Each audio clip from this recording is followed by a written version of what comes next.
Good morning to all of you. आज का हमारा जो टॉपिक है मेडिकल सर्जिकल नर्सिंग से रिलेटेड, वो टॉपिक है हाइपरटेंशन। हाइपरटेंशन जिसे हाई ब्लड प्रेशर भी कहा जाता है। नॉर्मली यदि अपन ब्लड प्रेशर की बात करते हैं तो ब्लड प्रेशर वह प्रेशर होता है जो आर्टरी की वॉल पे लगता है। आर्टरी की जो वॉल होती है उस पे लगने वाला excess pressure is called blood pressure. Blood pressure कभी ऐसे नहीं लगता है। नॉर्मली जो जो भी आपके आर्टरी है उसकी जो वॉल्व है उस पे ब्लड के द्वारा लगने वाला प्रेशर ब्लड प्रेशर कहलाता है। तो ब्लड प्रेशर यानी हाइपरटेंशन को समझने से पहले अपने को ये पता होना चाहिए कि ब्लड प्रेशर क्या होता है। अब अपन बात करते हैं इंट्रोडक्शन की। तो introduction of hypertension. Hypertension means जब ब्लड प्रेशर एलिवेशन होता है, यानी एक बात अपन करें कि नॉर्मल जो ब्लड प्रेशर है वो 120/80 mm ऑफ Hg होता है। ये आपका नॉर्मल रेंज है। इसमें यदि किसी प्रकार का एलिवेशन होता है उस कंडीशन को हाइपरटेंशन कहा जाता है या हाई ब्लड प्रेशर कहा जाता है।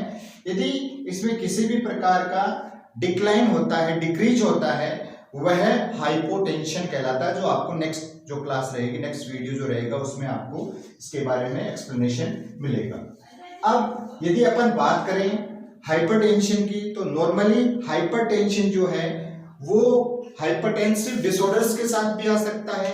For example different heart conditions, जैसे जो भी आपके वैस्कुलर डिसऑर्डर्स होते हैं जैसे एथेरोस्क्लेरोसिस है या अदर जो डिसऑर्डर होते हैं लाइक हार्ट फेल्यूर है, हार्ट अटैक है। ये कुछ डिफरेंट जो कंडीशन है जो मुख्य रूप से कार्डियोवास्कुलर डिसऑर्डर हैं जिसके साथ में भी हाइपरटेंशन की कंडीशन क्रिएट हो सकती है। अब यदि अपन इसके डेफिनेशन की बात करते हैं, इसके साथ में एक बात दूसरी, वर्ल्ड हाइपरटेंसिव डे 17 मई को वर्ल्ड वाइड मनाया जाता है। वर्ल्ड हाइपरटेंसिव डे का मुख्य एम होता है हाइपरटेंशन के प्रति या हाई ब्लड प्रेशर के प्रति लोगों के बीच जागरूकता पैदा करना, उन लोगों को एजुकेशन प्रोवाइड करना ताकि वो इस प्रकार की एक प्रकार से हाइपरटेंशन को साइलेंट किलर भी कहा जाता है, क्योंकि जो प्राइमरी जो कुछ ईयर्स होते हैं, कुछ साल होते हैं, इसमें यह एसिम्प्टोमेटिक होता है, यानी किसी प्रकार का आपको सिम्टम इसमें दिखाई नहीं देगा। लेकिन एकाएक ये नॉर्मली धीरे धीरे क्या करता है, आपके ब्रेन पे अटैक करता है, आपकी किडनी को फेल कर देता है, आपके लीवर पे अटैक करता है। तो डिफरेंट बॉडी फंक्शनिंग को धीरे धीरे क्या करता जाता है, कमजोर करता जाता है। तो एकाएक बॉडी के अंदर जो डिफरेंट ऑर्गन्स हैं उनकी फंक्शनिंग इंटरप्ट हो जाती है, जिसके कारण ये डेथ का मुख्य कॉज भी बन सकता है। अब अपन बात करते हैं डेफिनेशन की। डेफिनेशन है hypertension is a vascular disorder in which the blood pressure above 140/80 mm of Hg, यानी अपने यहाँ पर जो नॉर्मल जो रेंज बताई थी जो ब्लड प्रेशर की वो 120/80 mm of Hg था। यदि ब्लड प्रेशर, अब हाइपरटेंशन किसे कहेंगे अपन, जब blood pressure 140/90 mm of Hg से क्या हो जाता है, अबव हो जाता है, इस कंडीशन को हाइपरटेंशन कहा जाता है। इसके साथ साथ में एक इमरजेंसी हाइपरटेंशन होता है। इमरजेंसी हाइपरटेंशन जिसके अंदर मुख्य रूप से जो ब्लड प्रेशर है वो 180/120 mm ऑफ Hg से भी क्या हो जाता है, अबव हो जाता है। इसे एक प्रकार की लाइफ थ्रेटनिंग कंडीशन कहा जाता है, जिसके अंदर यदि फटाफट फर्स्ट एड नहीं मिले तो जो भी पर्सन है या पेशेंट है उसकी डेथ भी हो सकती है। इसके साथ साथ में जो हाइपरटेंशन है वो डिफरेंट प्रकार की अदर डिसऑर्डर के लिए रिस्पॉन्सिबल हो सकता है, जैसे फॉर एग्जांपल रीनल फेल्यूर की कंडीशन भी अपीयर हो सकती है, कई बार स्ट्रोक की कंडीशन भी अपीयर हो सकती है in the condition of hypertension, क्योंकि ब्रेन हेमरेज की जो कंडीशन है वो भी क्रिएट हो सकती है यदि लॉन्ग प्रोलॉन्ग टाइम के लिए यदि हाइपरटेंशन की प्रॉब्लम यदि पेशेंट को रहती है। उसके बाद अपन टाइप्स की बात करते हैं। तो हाइपरटेंशन मुख्य रूप से दो प्रकार का होता है, एक प्राइमरी और एक होता है सेकेंडरी। अब इन दोनों में डिफरेंस क्या होता है? प्राइमरी हाइपरटेंशन वह हाइपरटेंशन होता है जो किसी भी प्रकार की अदर मेडिकल कंडीशन के साथ अपीयर नहीं होता है। यानी ये ग्रेजुअली क्या होता है, टाइम पीरियड के आधार पे ये कंडीशन क्रिएट होती है, चाहे आप उसको एज फैक्टर मान सकते हो, यानी लंबे टाइम तक धीरे धीरे ब्लड प्रेशर का एलिवेशन होना प्राइमरी हाइपरटेंशन कहलाता है। इसके साथ साथ में यदि अपन सेकेंडरी हाइपरटेंशन की बात करते हैं तो सेकेंडरी हाइपरटेंशन मुख्य रूप से other medical conditions, for example किसी भी प्रकार का हार्ट डिसऑर्डर, किसी भी प्रकार का रीनल डिसऑर्डर, किसी भी प्रकार का वेस्कुलर डिसऑर्डर आदि कुछ कंडीशन के कारण यदि ब्लड प्रेशर में एलिवेशन होता है, ब्लड प्रेशर इंक्रीज होता है, तो इस कंडीशन को अपन सेकेंडरी हाइपरटेंशन कहते हैं। तो हाइपरटेंशन मुख्य रूप से दो प्रकार का होता है। उसके बाद अपन बात करते हैं स्टेजेस। तो हाइपरटेंशन की मुख्य रूप से 4 स्टेज होती हैं। अब 4 स्टेज कौन कौन सी होती है? सबसे पहले नॉर्मल जो कंडीशन होती है जिसमें blood pressure 120/80 mm of Hg होता है, यानी ये आपका सिस्टोलिक जब हार्ट में कॉन्ट्रैक्शन होता है, और ये आपका हो जाएगा डायस्टोलिक जब हार्ट रिलैक्सेशन में रहता है। दूसरी बात करते हैं अपन एलिवेट की। एलिवेट जो कंडीशन रहती है, इसके अंदर नॉर्मली जो ब्लड प्रेशर रहेगा वो 120 से तो अबव रहेगा और 80 से क्या रहेगा, बिलो रहेगा। यानी इसके अंदर दोनों ही अंडर 120 के अंडर भी है और 80 के अंडर भी है, लेकिन यहाँ पर जो सिस्टोलिक ब्लड प्रेशर है उसमें थोड़ा सा क्या होता है, चेंज होता है, उसमें थोड़ा सा एलिवेशन होता है। थर्ड जो कंडीशन आती है जिसे अपन स्टेज फर्स्ट कहते हैं। अभी जो स्टेज फर्स्ट होती है इसमें क्या होता है, नॉर्मली जो आपका सिस्टोलिक है वो 130 to 140 के बीच में रहता है, ठीक है, इसको अपन 139 भी बोल सकते हैं। इसके साथ साथ में जो आपका डायस्टोलिक प्रेशर है वो 80 to 90 के बीच में रहता है, यानी ये स्टेज फर्स्ट है। उसके बाद आती है आपकी स्टेज सेकंड। स्टेज सेकंड में 140/90 से एलिवेशन हो जाता है, यानी ऊपर चला जाता है। तो इस प्रकार से अपन जो हाइपरटेंशन है उसकी 4 मुख्य स्टेज होती हैं, जिनके आधार पे अपन इसको डिफरेंशिएट कर सकते हैं। नेक्स्ट जो कंडीशन आती है वह आती है रिस्क फैक्टर्स। तो रिस्क फैक्टर्स कौन कौन से होते हैं? रिस्क फैक्टर की यदि अपन बात करें, ऐसे कुछ स्पेसिफिक मेजर्स होते हैं जिनके आधार पे अपन ये देखते हैं कि हाइपरटेंशन की कंडीशन कैसे क्रिएट हुई। जैसे for example family history. Family history यदि अपन लेते हैं तो फैमिली हिस्ट्री एक प्रकार की ऐसी जेनेटिक जो भी इंफॉर्मेशन होती है उसको रिप्रेजेंट करती है, यानी ये जेनेटिक डिसऑर्डर भी हो सकता है, यानी ये आगे ट्रांसमिट भी हो सकता है। दूसरी जो कंडीशन आती है वो आती है जेंडर की। मुख्य रूप से फीमेल्स हाइपरटेंशन से ज्यादा अफेक्ट हो सकती हैं, यानी फीमेल्स को मुख्य रूप से जो भी हाई ब्लड प्रेशर की कंप्लेंट ज्यादा हो सकती है।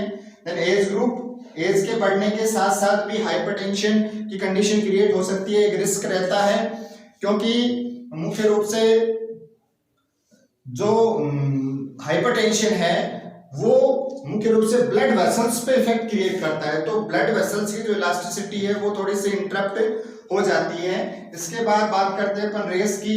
तो जो अफ्रीकन अमेरिकन जो होते हैं जिनका ब्लैक थोड़ा सा कलर रहता है, उनमें ये चांस पर्टिकुलर हाइपरटेंशन की रिस्क ज्यादा रहती है। इसके साथ साथ में क्रोनिक जो किडनी डिसऑर्डर्स हैं,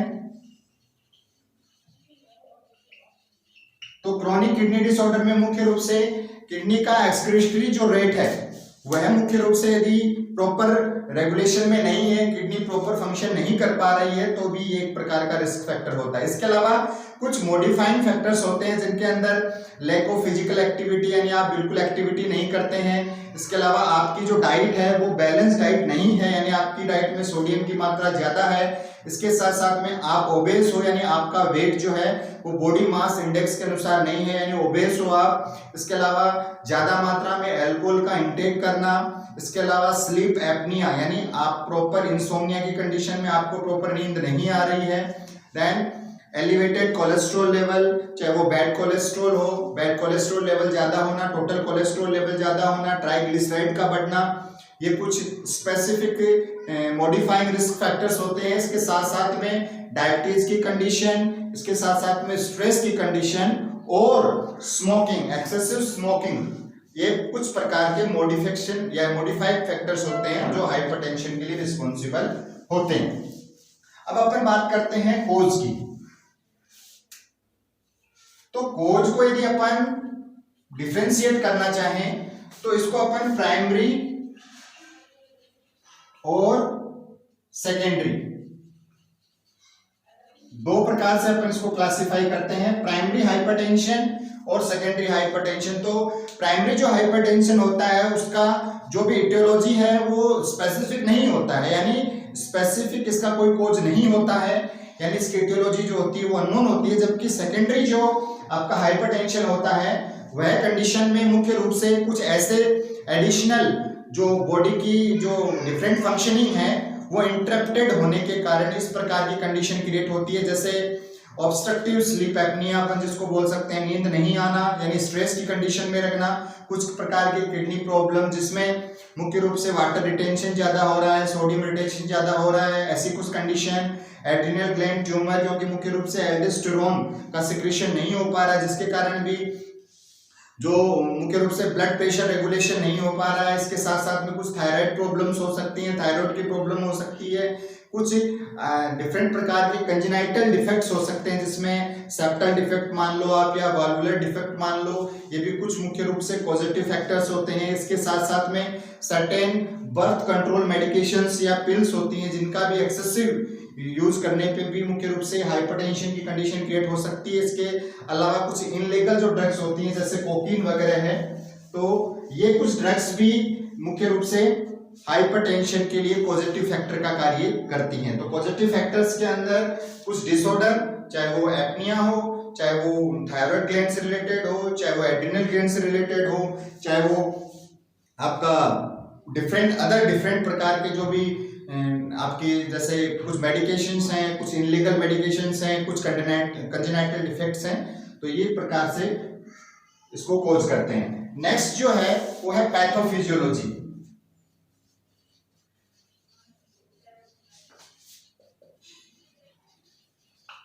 तो पैथोफिजियोलॉजी मुख्य रूप से कोऑर्डिनेट रहती है, कोरिलेशन रखती है इटियोलॉजिकल फैक्टर से। यानी अपन यदि बात करें रीनल डिसऑर्डर की, यदि अपन बात करें वाटर रिटेंशन की, यदि अपन डिफरेंट प्रकार के जो भी आपके बॉडी फंक्शनिंग है, चाहे वो किडनी से रिलेटेड है, चाहे वो आपका लंग्स से रिलेटेड है, डिफरेंट प्रकार के जो भी पॉजिटिव फैक्टर्स हैं वो किसी न किसी प्रकार से हाइपरटेंशन को लीड करते हैं।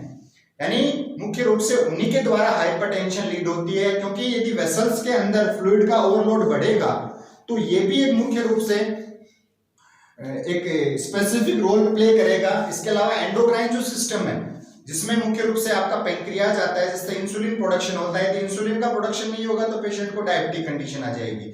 डायबिटिक भी एक रिस्क फैक्टर होता है, एक कॉज होता है मुख्य रूप से हाइपरटेंशन के लिए। तो इस प्रकार से जो भी पैथोजेनेसिस ऑफ हाइपरटेंशन है उसके अंदर जो भी इटियोलॉजी है वो लीड करती है हाइपरटेंसिव जो भी साइन एंड सिम्टम्स हैं उनके लिए।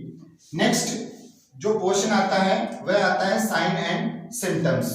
तो साइन एंड सिम्टम्स की यदि बात करते हैं तो सबसे पहले अपने को पता होना चाहिए कि साइन और सिम्टम्स में डिफरेंशिएशन क्या होता है। साइन वो चीज होती है जो अपन नेक्ड आई से देख सकते हैं, और सिम्टम्स वो चीजें होती हैं जो पेशेंट अपने को बताता है। तो जनरली यदि अपन बात करें in the condition of hypertension तो कौन कौन से साइन एंड सिम्टम्स क्रिएट होते हैं, जैसे डिस्निया है यानी breathing difficulties, then chest pain, then vision loss, then अब जो चेस्ट पेन आप करें हेडेक, हाइपरटेंसिव, रेटिनोपैथी, मतलब जो रेटिना है वो अच्छे से काम नहीं कर पा रहा है। इसके साथ साथ में अदर यदि अपन जो भी जैसे प्रोटीन यूरिया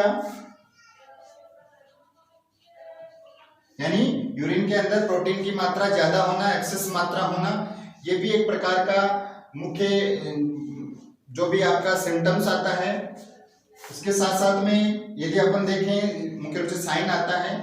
अदर जो डिफरेंट जो भी आपके साइन एंड सिम्टम्स हैं उसमें जैसे फॉर एग्जांपल विजन लॉस, आपको अच्छे से दिखाई नहीं देगा, चेस्ट में पेन होगा बार बार, जो भी शॉर्टनेस ऑफ ब्रीथ की जो कंडीशन है वो भी अपीयर हो सकती है, हेडेक यानी ऑक्सीपिटल रीजन के अंदर मुख्य रूप से हेडेक होता है, पेन होता है पीछे की साइड में। और जो अपन यदि बात करें साइन एंड सिम्टम्स की, तो प्राइमरी हाइपरटेंशन जो रहता है वो जनरली एसिम्प्टोमेटिक होता है, यानी उसमें किसी प्रकार का आपको सिम्टम दिखाई नहीं देगा। ग्रेजुअली धीरे धीरे वो बढ़ के लास्ट में जब फाइनल स्टेज में जब वो पहुंचता है तो उस दौरान आपको सिम्टम्स में दिखाई देते हैं। उसके बाद में आता है डायग्नोस्टिक टेस्ट। डायग्नोस्टिक टेस्ट में सबसे पहली जो चीज आती है वो आती है हिस्ट्री कलेक्शन, यानी आप पेशेंट की कंप्लीट हिस्ट्री लेंगे। जो अपन ने इससे पहले वाला जो वीडियो पढ़ा था जिसमें डिफरेंट हिस्ट्री कलेक्शन प्रोसीजर्स थे, जिसके आधार पे हर एक जो साइन जो आपको या सिम्टम जो पेशेंट आपको बताता है उस पर्टिकुलर सिम्टम की डिटेल हिस्ट्री आपको लेनी है। देन फिजिकल एग्जामिनेशन, तो फिजिकल एग्जामिनेशन के अंदर आप मुख्य रूप से ब्लड प्रेशर जो भी मॉनिटरिंग है वो कर सकते हैं। इसके अलावा ब्लड टेस्ट के अंदर आप लिपिड प्रोफाइल कर सकते हैं, जिसमें आप मुख्य रूप से low density lipoprotein, high density lipoprotein, total cholesterol और ट्राइग्लिसराइड, ये मुख्य रूप से कंपोनेंट हैं जिनके बारे में आप डिटेल स्टडी और कंफर्मेटिव टेस्ट कर सकते हैं। इसके अलावा ईसीजी इलेक्ट्रोकार्डियोग्राफी, देन इकोकार्डियोग्राम, जिसके अंदर मुख्य रूप से जो भी आपका अल्ट्रासाउंड का यूज किया जाता है। इसके साथ साथ में यूरिन टेस्ट जब आप करोगे तो आपको प्रोटीन यूरिया इसमें मिलेगा, यानी यूरिन के अंदर प्रोटीन की मात्रा ज्यादा मिलेगी, जो मुख्य रूप से किडनी डिसफंक्शनिंग को एक प्रकार से इंडिकेट करती है। और डिफरेंट प्रकार के वेस्कुलर और हार्ट डिसऑर्डर्स के लिए आप एमआरआई भी कर सकते हो, मैग्नेटिक रेजोनेंस इमेजिंग भी आप स्टडी कर सकते हो। तो ये कुछ डायग्नोस्टिक इवैल्यूएशन जिसमें history, physical examination, blood test, ECG, echo, then जो भी यूरिन टेस्ट और एमआरआई आते हैं। इसके बाद में अपन बात करते हैं मैनेजमेंट की। तो जो हाइपरटेंशन का जो मैनेजमेंट होता है वो सिम्टोमेटिक भी होता है, इसके साथ साथ में कुछ इमरजेंसी मैनेजमेंट भी होते हैं, जिसके अंदर आप मेडिकल मैनेजमेंट भी ले सकते हैं, आप नर्सिंग मैनेजमेंट भी ले सकते हैं, और आप जो भी न्यूट्रिशनल मैनेजमेंट और लाइफ स्टाइल मॉडिफिकेशंस के बारे में भी आप डिटेल में इस प्रकार के जो भी डिसऑर्डर हैं उनको क्योर कर सकते हैं। फॉर एग्जाम्पल यदि अपन बात करें मेडिकल मैनेजमेंट की, तो मेडिकल जो मैनेजमेंट है उसके अंदर एंटी हाइपरटेंसिव जो भी ड्रग्स हैं, इसके अलावा vasodilators, then beta blockers, then calcium channel blockers, जो मुख्य रूप से कैल्शियम की स्मूथ रनिंग के लिए रिस्पॉन्सिबल होती हैं, वेसल्स को डायलेट करती हैं, ब्लड प्रेशर को फ्लूइड एक्सक्रीशन की सहायता से कम करने का कार्य करती हैं। इसके साथ साथ में यदि डिफरेंट और मेडिकेशंस की यदि बात करते हैं तो एंजियोटेंसिन कन्वर्टिंग एंजाइम इनहिबिटर्स जो रहते हैं ये भी ब्लड प्रेशर को कंट्रोल करने का मुख्य कार्य करते हैं। तो ये कुछ स्पेशल मेडिकल जो ड्रग्स होती हैं जो हाइपरटेंशन यानी हाई ब्लड प्रेशर को नॉर्मल करने का कार्य करती हैं। इसके बाद में अपन यदि नर्सिंग मैनेजमेंट की बात करते हैं तो नर्स का यहाँ पे जो रोल होता है वह सिम्टोमेटिक मैनेजमेंट का रहता है, पेशेंट को जितना जल्दी हो सके क्योर करना है। साथ साथ में यहाँ पर स्पेशल रोल रहता है नर्स का एक प्रकार की हेल्थ एजुकेशन प्रोवाइड करना, जो मुख्य रिस्क फैक्टर्स हैं उनको एक प्रकार से दूर करना। जैसे for example patient excessive smoking alcoholism कर रहा है तो उसको अवॉइड करवाना, इसके साथ साथ में पेशेंट को एक्सरसाइज के लिए इनकरेज करना, जो भी फ्लूइड है प्लेंटी ऑफ फ्लूइड इंटेक जिससे किडनी फंक्शनिंग रेगुलर रह सके, डाइट के अंदर सोडियम की मात्रा को कम करना। ये कुछ ऐसे स्पेसिफिक जो क्राइटेरिया होते हैं जिनके आधार पे एक नर्स मुख्य रूप से हाइपरटेंशन पेशेंट को अच्छे से क्योर कर सकती है। इसके साथ साथ में रेगुलर टाइम पीरियड पे जो भी ब्लड प्रेशर स्पेग्मोमेनोमीटर की सहायता से मॉनिटरिंग करना, उसकी प्रॉपर रिपोर्टिंग करना। तो ये कुछ ऐसे एडिशनल फीचर्स होते हैं जिसके आधार पे नर्स हाइपरटेंशन पेशेंट को ट्रीट करती है। देन कॉम्प्लिकेशन, तो यदि अपन कॉम्प्लिकेशन की बात करें तो हाइपरटेंशन मुख्य रूप से डिफरेंट प्रकार के जो कॉम्प्लिकेशन है उनके लिए रिस्पॉन्सिबल रहता है। जैसे फॉर एग्जांपल हार्ट डिजीज, लंबे टाइम तक यदि हाइपरटेंशन की कंडीशन रहती है तो डिफरेंट हार्ट डिजीज जैसे वैल्वुलर डिफेक्ट्स हो सकते हैं, या जो भी किसी प्रकार का हार्ट का जो भी कॉन्ट्रैक्शन रिलैक्सेशन है उसमें किसी प्रकार का इंटरप्शन आ सकता है। आयोटिक एन्युरिज्म,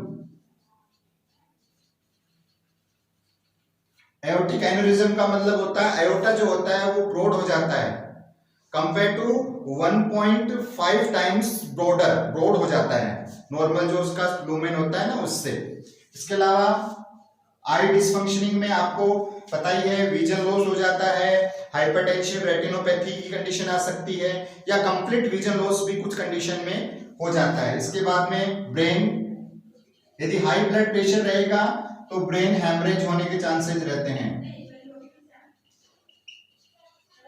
ठीक है, इसके साथ साथ में next kidney disorder, kidney failure की कंडीशन, ज्यादा जो भी नेफ्रॉन्स है उस पर भी ओवरलोड बढ़ेगा जिसके कारण भी किडनी डिसऑर्डर हो सकते हैं। इसके अलावा स्ट्रोक की जो कंडीशन है जिसमें मुख्य रूप से ब्रेन के पास सफिशिएंट मात्रा में ब्लड की जो भी रिक्वायरमेंट है वो पूरी नहीं हो पाती है, तो किसी भी प्रकार का हेमरेज कंडीशन हो सकता है, किसी प्रकार का ऑब्स्ट्रक्टिव कंडीशन हो सकता है। तो ये कुछ कॉम्प्लिकेशन जिसमें हार्ट डिसऑर्डर्स, आयोटिक एन्युरिज्म, आई डिसऑर्डर, ब्रेन किडनी डिसऑर्डर और स्ट्रोक की जो कंडीशन है वो हाइपरटेंशन के द्वारा या लॉन्ग टाइम के लिए यदि हाइपरटेंशन की कंडीशन रहती है तो इस प्रकार के एडिशनल जो डिसऑर्डर है वो बॉडी में क्रिएट हो सकते हैं। लास्ट बात करते हैं अपन प्रिवेंशन की।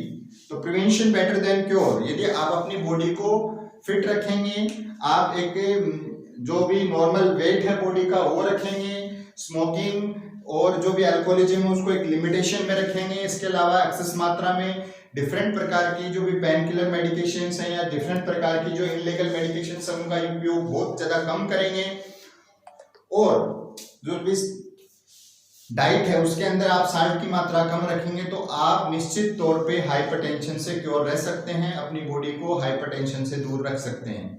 तो आज का जो टॉपिक था उसके अंदर अपन ने हाइपरटेंशन का introduction, definition, types, stages, risk factor, cause, then pathophysiology, sign and symptoms, diagnostic test, management, complication and prevention के बारे में डिटेल में स्टडी किया है। नोट्स मेरे द्वारा आपको डिटेक्ट किए जा चुके हैं और नेक्स्ट जो वीडियो अपलोड होगा वो रहेगा आपका next topic hypotension. Thank you.